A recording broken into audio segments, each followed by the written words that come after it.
Jorge was immediately taken to a local clinic, but he succumbed to his injuries on the way. His followers mourned his loss, but some heavily criticized his decision of going back to the location of his kidnapping. What's good? Back up to another reaction to this video. Kind of going a little off script, but you know what I'm saying? Checking out the Mexico activities down there. Shout out to my raza. YouTuber by cartel for exposing the dirtiest secret. Let's check it out. Fue asesinada la youtuber Leslie Ann Pamela Montenegro, conocida como Nana Pelucas. Anoche dos hombres le dispararon en su restaurante en el fraccionamiento Costa Azul. El esposo de Pamela señaló que la Nana Pelucas nunca hizo una publicación relacionada con la delincuencia organizada. Being a vlogger and social media influencer might sound like a harmless career. The entertainment industry is abuzz with creative people making fun content for their viewers every day, many of whom are doing it to earn their bread and butter. But if you're a YouTuber in Mexico, you might just have to be mindful of the content you create, because it can end up taking your life. That's everywhere. That's everywhere. For those of you who are YouTubers who watch my ish, that's everywhere.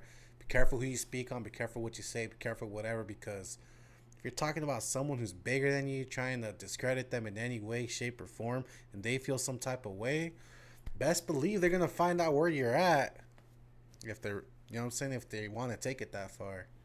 Just saying, that's why I keep it cool and neutral with everybody. Leslie Ann Pamela Montenegro created satirical content behind the alias Nana Pelucas. Her content jabbed many, including top politicians and violent narcotics cartels of the country. On a fateful day in February 2018, she was brutally murdered. Her husband, Samuel Munuzuri, claimed that the murder was political. She had a history of being harassed by a notable cartel in the country. The authorities and her followers found it very... Hey, bro, if you're getting harassed by the cartel, hey, tell me what you don't want me to film, bro. I got you, shit. You know what I'm saying? What the hell did I just... Very easy to link her death to its cause. But are they correct in their assumptions? Come join us as we give you the details of the events that led to the demise of this talented, creative journalist and YouTuber who had a promising career ahead. Leslie Ann Pamela Montenegro was a popular journalist, well known for her satirical commentary on corruption and local politics. She started her YouTube channel and the satirical magazine in 2012. She had a witty online persona where she wore heavy makeup and a wig with bushy, curly hair and would comment about politics in a satirical way. Her content was never supposed to be harmful, but only expressed her views about what's happening around. Salvo las ocasiones en que le doy sus besos al pinche productor a escondidas de la patrona, pero eso no lo sabe la patrona. Y nada más eso. Her channel was called El Sillon, which meant the couch. Apart from her opinion pieces, she also interviewed local government officials on her channel from time to time. Her persona was very popular, and she was better known for her online moniker La Nana Pelucas, or the Grandma in Wigs. The persona was of a housewife who was prudent and spoke of corruption in the society in a distinct tone. Her content revolved around heavy criticism of local politics in Acapulco and Guerrero, and she often mocked politicians and higher authorities in her videos. She wanted to uncover the true face of the political scenario in the state and expose what the politicians were up to. Even though they were meant to be witty and humorous, some of her content might have struck a nerve with some higher-ups. In one of her videos, Pamela Montenegro made a remark about the Acapulco mayor, saying, "This snotface didn't even have enough support for re-election, and now he thinks he'll become a senator." Though this wasn't Pamela talking, but merely her online persona, Nana Pelucas, was making that remark. But to a first-time watcher, this could seriously come off as weird and slightly offensive. However, this type of content was very common on her channel and was loved by her followers. Her husband also ran the magazine and the channel alongside her. Pamela Montenegro created a variety of posts, and they weren't always about politics. She also covered beauty and the latest news, and her channel had plenty of makeup tutorial videos. She had gathered accolades for her role, Nana Pelucas, who spoke nothing but the truth. Yeah, ain't gonna lie, in that little drawing right there, I'd hit. About the ongoing corruption and injustice in the society. News magazine Animal Politico nicknamed her as the woman who didn't need scripts, but her fame and fortune was cut short due to the very content she posted. On February 5th, 2018. Before they get into that, this content kind of reminds me of, not her content in general, but I'm talking about just the situation. of just being too outspoken out there in Mex. You know what I'm saying? It's out there. If you think it's crazy here in the United States and Mexico, it's crazier. It's freedom. There's a lot more freedom out there, and best believe you're going to get away with a lot more things. So, you know what I'm saying? RP to what was his name? El Pirata de Culiacan, bro. Funny dude. His homies will get him drunk and all that until he spoke about a certain individual in a, you know what I'm saying, in a crazy, demeaning way. Homeboy didn't like it. Allegedly. Hey, rest in peace to little homie, bro. You know, he was young, but like I said, this is that. You just can't play with people like that, especially if they got the power to touch you. You know what I'm saying, or the people around you. You gotta be careful, bro. Pamela. Shout out Mexico, though, by the way. It's the raza right there. Was at the restaurant at Todos Los Santos, which she owned with her husband in Acapulco. At around 6 p.m., 2 men entered the restaurant and walked up to where Pamela was sitting with her husband. They opened fire at her and quickly left after injuring her. It's unclear whether the attackers said anything to her before the attack. Pamela sustained bullet wounds in her face and abdomen and soon succumbed to her injuries. Attorney General of Guerrero, Javier Olea, claimed that Pamela was attacked because she had obtained sensitive information about a narcotics cartel and was about to expose them. He also claimed that the cartel behind the attack was a local up-and-coming cartel called the Independent Acapulco Cartel, and the leader, Javi Daniel Cervantes Magno, had ordered his cronies to carry out the deed. This is all allegedly, by the way. We don't know the facts. Allegedly. However, when later contacted by local journalists and crime watch organizations, Olea and his team couldn't confirm that they had issued an arrest warrant for Magno. He also cut communications with these organizations. Prior to this attack, several narco mantas or banners had popped up in the streets of Acapulco that referred to Pamela Montenegro, her husband, and a few others. They contained threats for all of them. The banners heavily denounced a Facebook page called Denuncias Acapulco Sin Secura, where locals could report crimes and corruption by local authorities and could lodge complaints. The cartel wasn't happy with its presence and threatened all its admins. They claimed that Pamela was one of the admins of that page. Olea later confirmed that Pamela had indeed been an admin of the page and ran posts on it. The last post published from this page was in October 2017, not long before she was attacked. This might be the reason that the authorities were pointing fingers at cartels, because these banners have always been a medium of communication.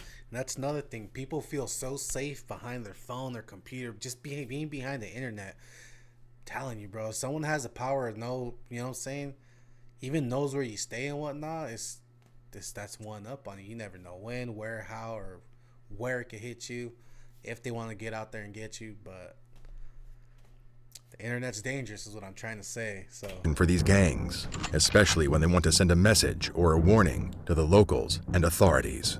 Olea also claimed that Pamela had received threats from a government official who had links with the accused cartel, but this information was never fleshed out. Crime watch organizations searched Pamela's content, but they couldn't find a fitting image of the suspected official Olea spoke of. This is not the first time the cartel has mercilessly taken away the life of an innocent YouTuber. Back in 2017, Juan... That's the one I'm talking about. My tocayo, bro. That was his name, Juan. So I'm talking about, bro. It's all allegedly, by the way. Luis Lagunas Rosales, a young YouTuber, lost his life because of posting an insult directed towards a cartel king. He was only 17 years old. Juan left school at 15 and started making videos online. He had a problem with alcoholism, and due to the fun nature of his content, he amassed 1 million followers across his social media platforms in only 2 years. People started calling him El Pirata de Culiacan, or the Pirate of Culiacan, but his fortune was short-lived. In 2017, he posted a video insulting one of the biggest cartel lords in Mexico, Nemesia Oseguera Cervantes, also known as El Mencho. He ruled the Jalisco New Generation cartel, which is notorious for its brutality. Juan supposedly told El Mencho, "Suck my c." Did not end well for him. After posting the video online, Juan was partying at a bar in Jalisco when El Mencho's men entered and opened fire on him. His body was found with 15 bullet wounds, some hitting his head, and he was declared dead. His tattoos helped authorities to identify him. Then, in 2022, another YouTuber named El Compa Jorge was gunned down outside his home in Culiacan, Sinaloa. In 2021, he had already been kidnapped by the cartel responsible for the attack. But what? If you're kidnapped, why are you going to continue? What the Bro, I'm telling you, this is people are swimming in treacherous waters. You're going to get swept away, you know what I'm saying? Like the YouTuber that they just showed. He said some crazy, demeaning, derogatory. Some might even say, bro, it's just, you can't do that. You know what I'm saying? You got to have that respect, bro. Even though, especially if you're in their territory, you know you're going to get got. Especially if it's someone huge, bro, with power like that. You can't mess with them. Jorge hadn't lodged an official complaint back then. Porque les voy a platicar una anécdota que me pasó. Pues les voy a platicar más o menos la historia de cómo me levantaron aquí en Culiacán, pues. Leaking this information might have been the reason Jorge lost his life. On the day of the incident, the 36-year-old man was on his way to work and had just posted content updating his followers of the latest developments in his career. What a show, my people. Happy start to the week for everyone. We are over the holidays, for which we were able to have a vacation. And now we are I come to account for the banks to see how much line there is. Plebes blessing. Nice day for all, said Jorge to his followers around 1 in the afternoon. He was attacked soon after when unknown men came in an SUV and opened fire at him. The vehicle reportedly didn't have Sinaloa license plates. The two perpetrators fired at him 10 times, and then they left the same way they had come. Jorge was immediately taken to a local clinic, but he succumbed to his injuries on the way. His followers mourned his loss, but some heavily criticized his decision of going back to the location of his kidnapping and recording an entire video on it. They also criticized his decision to stay in the city after being kidnapped by a dangerous cartel. His channel got a boost because of the video, but he lost his precious life. That's crazy. The cartels are not the only ones to be feared. Mexican journalists who portrayed corrupt officials and their misdeeds in their reports or videos have also met the same fate. In 2019, a journalist called Nevith Condes Jaramillo was attacked with a knife in a home in the state of Mexico. The 42-year-old journalist was known to expose the corruption of the local authorities and would even encourage complaints from citizens through his show, Frente al Sur. He had already received death threats before getting the final blow that took his life. According to reports, 157 journalists have lost their lives from 2020 to 2022 for their content. Some of them were very small influencers, with simple blogs or Facebook pages that primarily aimed to entertain the masses. Some of their content was based on local accidents or mishaps, such as fights between two people, cartel gunfights, or small crimes. Unfortunately, their desire to uncover the truth in daily happenings ended up being the cause of their untimely demise. Content creators in Mexico are putting their lives at risk by posting content related to cartels and corrupt authorities. But the cartel lords have indeed managed to send their message across.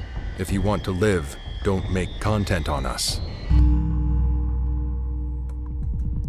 The entire nation was shaken by the news of the attack on Montenegro, but the person who was most affected by her demise was her husband, Samuel Munuzuri. El esposo de Pamela señaló que la nana Pelucas nunca hizo una publicación relacionada con la delincuencia organizada. He demanded justice for his wife's demise and urged the law enforcement agencies to step up and clear the case as soon as possible. They're not going to step up and do that, bro. Mex. Shout out to Mexico. Shout out to, that's all I got, bro. It's do a Google search, bro. He also requested them not to link her death with organized crime.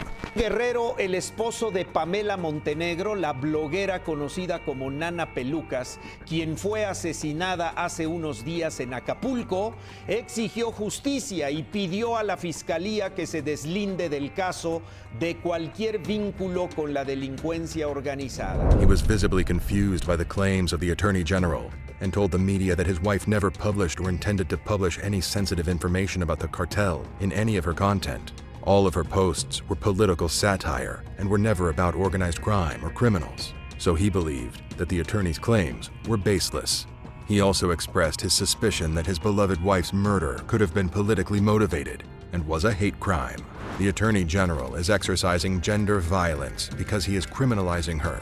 She only did political satire. It's just not valid that now they're trying to make her out to be a delinquent. This was a hate crime, a political crime. It had nothing to do with organized crime. The political scenario in Mexico is also in a state of unrest. Most politicians are well connected with cartels and their leaders, and it's very easy for them to have a problem removed with their help. So even if it was a matter of political hate crime, the involvement of cartels couldn't have been ruled out. In August 2018, authorities claimed to have arrested a cartel member in relation to this homicide. El Rusito, or the Little Russian, was a member of the independent cartel of Acapulco and was a suspect in the Montenegro case. However, nothing was confirmed and no official statement was released. This really upsets her followers. Munazuri and the fans of Nana Pelucas had to wait 2 more years to find a small ray of hope and justice.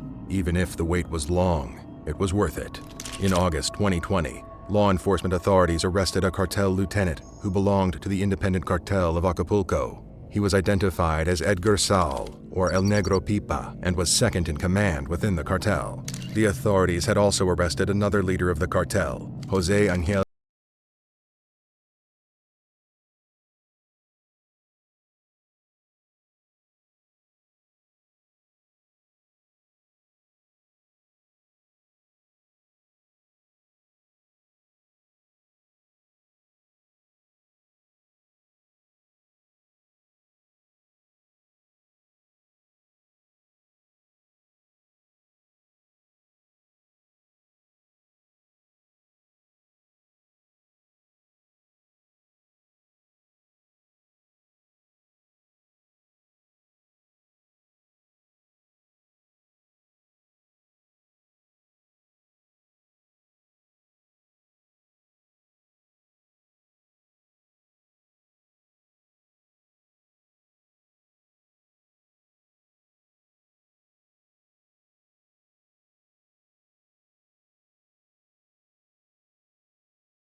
Vehicle robbery, random firings between gangs, and lifeless bodies washing up on shore are common scenarios here, and no one really knows if they will ever come to an end. Content creators all around the world seek freedom of speech because they can't make original content without it.